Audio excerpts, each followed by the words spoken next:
Hello दोस्तों, कैसे हैं आप सभी। आई होप आप सभी ठीक होंगे। आज हम पढ़ेंगे स्टेजेस ऑफ डेवलपमेंट। इससे पहले वाली वीडियो में हमने ग्रोथ एंड डेवलपमेंट को कवर किया था। इस बार हम स्टेजेस ऑफ डेवलपमेंट पढ़ेंगे, अगला टॉपिक। ठीक है, ये बहुत इंपॉर्टेंट है हर तरीके से, चाहे आप बीएड में हो या सीटेट का एग्ज़ाम देने वाले हो या किसी टीचर के लिए अप्लाई करने वाले हो, टीचर जॉब की प्रिपरेशन कर रहे हो, तो हर किसी के लिए ये इम्पॉर्टेंट है। ठीक है, तो चलिए शुरू करते हैं। स्टेजेस ऑफ डेवलपमेंट की जब बात करते हैं तो स्टेजेस जो होती है, यहाँ पर 4 स्टेजेस की बात करते हैं हम। स्टेजेस ऑफ डेवलपमेंट को 4 स्टेजेस में डिवाइड किया गया है। पहली चीज़ infancy stage, early childhood stage, later childhood stage और एडोलेसेंस। इन्फेंसी का जो टाइम पीरियड होता है वो 0 से 2 ईयर्स का होता है, अर्ली चाइल्डहुड का 2 से 6 ईयर्स, लेटर चाइल्डहुड का 6 से 12 ईयर्स और एडोलेसेंस का 12 टू 18 ईयर्स। अब एक स्टेज और आती है, इसमें नहीं लिखना है, अलग से आप समझ सकते हो कि इससे पहले, इन्फेंसी से भी पहले एक स्टेज होती है जिसे हम कहते हैं प्रीनेटल स्टेज, जो माँ के गर्भ में होती है, जिसे हम कहते हैं वॉम्ब में। ठीक है, यहाँ पर जो ये वाली स्टेज होती है इसका टाइम पीरियड होता है 9 मंथ्स और 90 डेज़, 19 डेज़, और क्या कह सकते हो आप, 40 वीक्स बोल सकते हो या फिर 280 डेज़ बोल सकते हो। यहाँ पर जो बच्चे की डेवलपमेंट है वो किस पे डिपेंड करती है, उसकी मदर पर। ठीक है, उसकी मदर पर डिपेंड करेगी।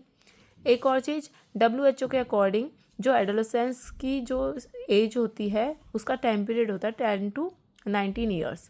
WHO कहता है कि 10 से 19 साल का बच्चा भी एडोलेसेंस में ही आएगा।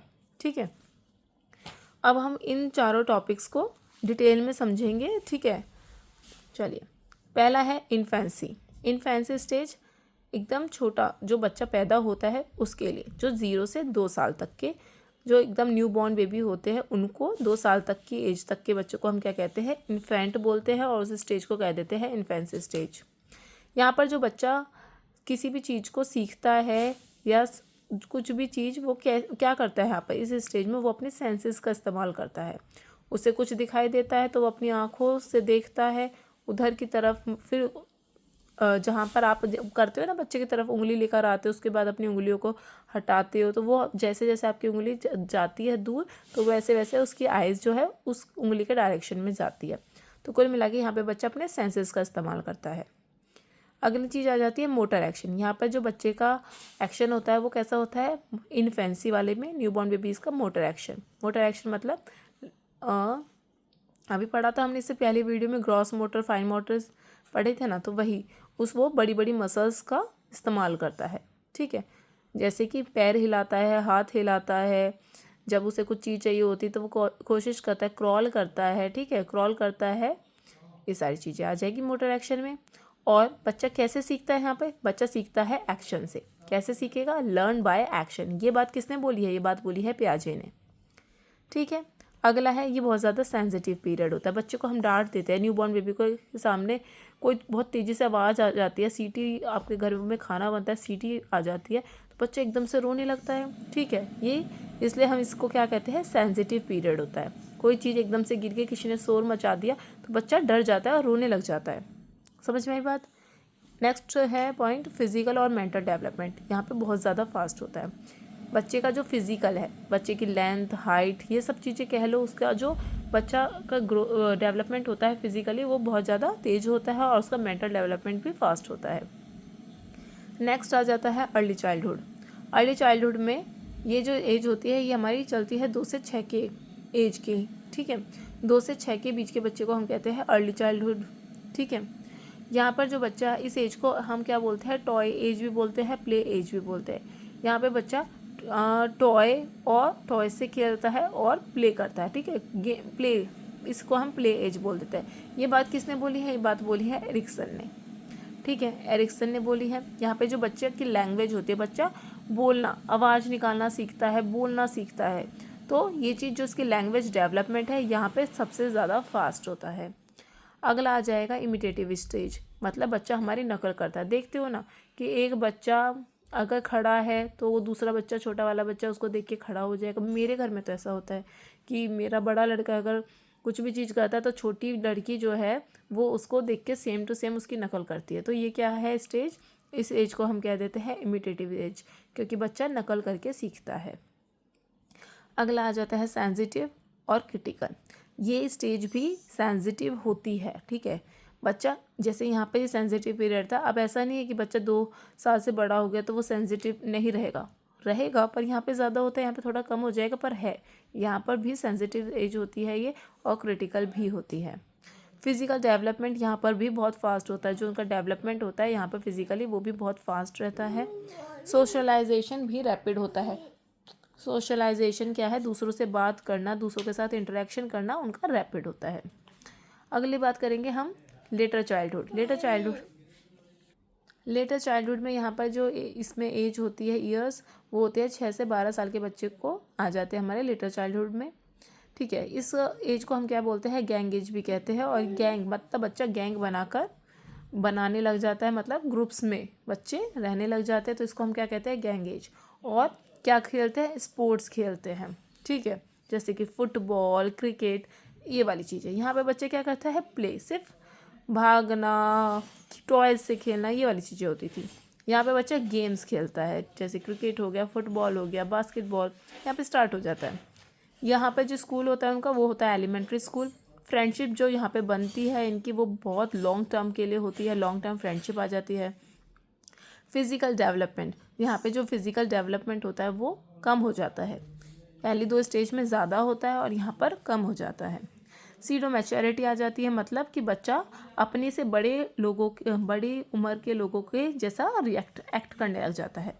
मतलब हमसे जो बड़े हैं, जो इन बच्चों से बड़े लोग होते हैं उनके जैसा एक्ट करने की कोशिश करता है, ट्राई करता है। Child try to act older, बड़ा दिखने की ट्राई करता है। सीडो मैच्योरिटी आ जाती है। मोटर डेवलपमेंट, यहाँ पे जो बच्चे का मोटर डेवलपमेंट होता है वो भी फास्ट होता है, ठीक है। चलिए अगला देखेंगे लेटेंसी स्टेज। इसको क्या बोलते हैं, लेटेंसी स्टेज भी बोलते हैं। ये बात किसने बोली, ये बात बोली फ्रूड ने बोली थी। इसमें क्या होता है, साइकोसेक्सुअल डेवलपमेंट। यहाँ पर क्या होता है, जो सेक्सुअल डेवलपमेंट होता है ये वाली स्टेज में आता है, लेटेंसी स्टेज को इसको बोल दिया। फिर अगला आ जाता है, इसमें बहुत इंपॉर्टेंट है इंडस्ट्री वर्सेस इन्फीरियरिटी। ये सारे जो भी पॉइंट्स यहाँ पे लिखे हुए हैं बहुत इंपॉर्टेंट है एग्जाम पॉइंट ऑफ व्यू से, ठीक है। तो बहुत अच्छे से समझिएगा, इसको इधर नहीं कर देना, इसको इधर नहीं कर देना, जैसा लिखा है एज इट इज़ आपको ऐसे ही याद करना है।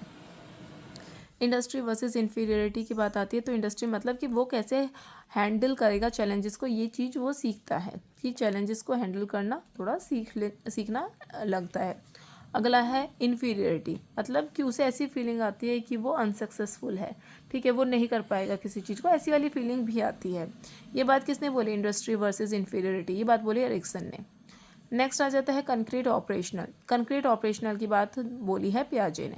इसका मतलब क्या है, बच्चा लॉजिकल थिंकिंग आ जाती है, बच्चे को थोड़े कॉन्सेप्ट समझ में आ जाते हैं, उनको लॉजिकल थिंकिंग आ जाती है। जैसे कि अगर उन्हें बहुत सारे ब्लॉक्स दे दिए जाए, ठीक है, तो सबसे पहले क्या करेगा वो, सबसे जो चौड़ा वाला, मतलब सबसे जो बड़ा वाला होगा ब्लॉक, वो उसको नीचे लगाएगा, उससे छोटे को ऊपर लगाएगा, उससे छोटे को ऊपर लगाएगा, तो मतलब उसको असेंबल करना आ गया, ठीक है, असेंबल करना आ गया मतलब उसको लॉजिकल थिंकिंग आ गई। तो यहाँ पर इसीलिए बोला है कंक्रीट ऑपरेशनल। नेक्स्ट की हम बात करेंगे एडोलेसेंस कौन सी एज होती है हमारी, 12 to 18 ईयर्स की होती है। इस पीरियड को हम क्या कहते हैं, ट्रांजिशनल पीरियड भी बोलते हैं, ट्रांजिशनल पीरियड, गोल्डन पीरियड, ठीक है, ये सारे इसमें आ जाते हैं एडोलेसेंस में। एक बहुत इंपॉर्टेंट है स्ट्रेस एंड स्टॉर्म, ये किसने दिया था, स्टैनले हॉल ने दिया था। स्ट्रेस एंड स्टॉर्म इसका मतलब क्या है कि बच्चा जो है उसको बच्चे को ट्रबल होता है किस में, इमोशंस को समझने में, बिहेवियर्स को, रिलेशनशिप्स जो होती है उससे बहुत ज़्यादा ट्रबल होता है, उनको स्ट्रेस होता है। ज़्यादातर ये चीज़ किस में देखी गई है, बच्चों के पेरेंट्स के साथ देखने को मिलती है, ठीक है, और बाहर भी लोगों के साथ देखने को मिलते हैं। मतलब क्या, ट्रबल किस में आता है, ट्रबल इमोशंस, बिहेवियर और रिलेशनशिप में। तो ये बात किसने बोली थी, स्टैनले हॉल ने। अगला आ जाता है लीडरशिप स्किल। बच्चा जो है लीडरशिप स्किल आ जाती है कि लीडर की तरह बिहेव करता है और उसमें स्किल आ भी जाती है, वो लीडरशिप अब लीडर बनने के थोड़ा काबिल हो भी जाता है, ठीक है, तो लीडरशिप स्किल आ जाती है, ठीक है। लैक इमोशनल स्टेबिलिटी, बच्चा इमोशंस को स्टेबलाइज नहीं कर पाता, इमोशंस को नहीं समझ पाता है, कैसे कंट्रोल करना है, कैसे अपने इमोशंस को मैनेज करना है, नहीं समझ पाता, तो उसके लिए लिखा है लैक। ब्रिज पीरियड, ये क्या है? ये ब्रिज पीरियड है किसके बीच का? चाइल्डहुड और एडोलेसेंस के बीच का, सॉरी एडोलेसेंस और एडल्टहुड के बीच का पीरियड होता है, इसे हम कहते हैं ब्रिज पीरियड।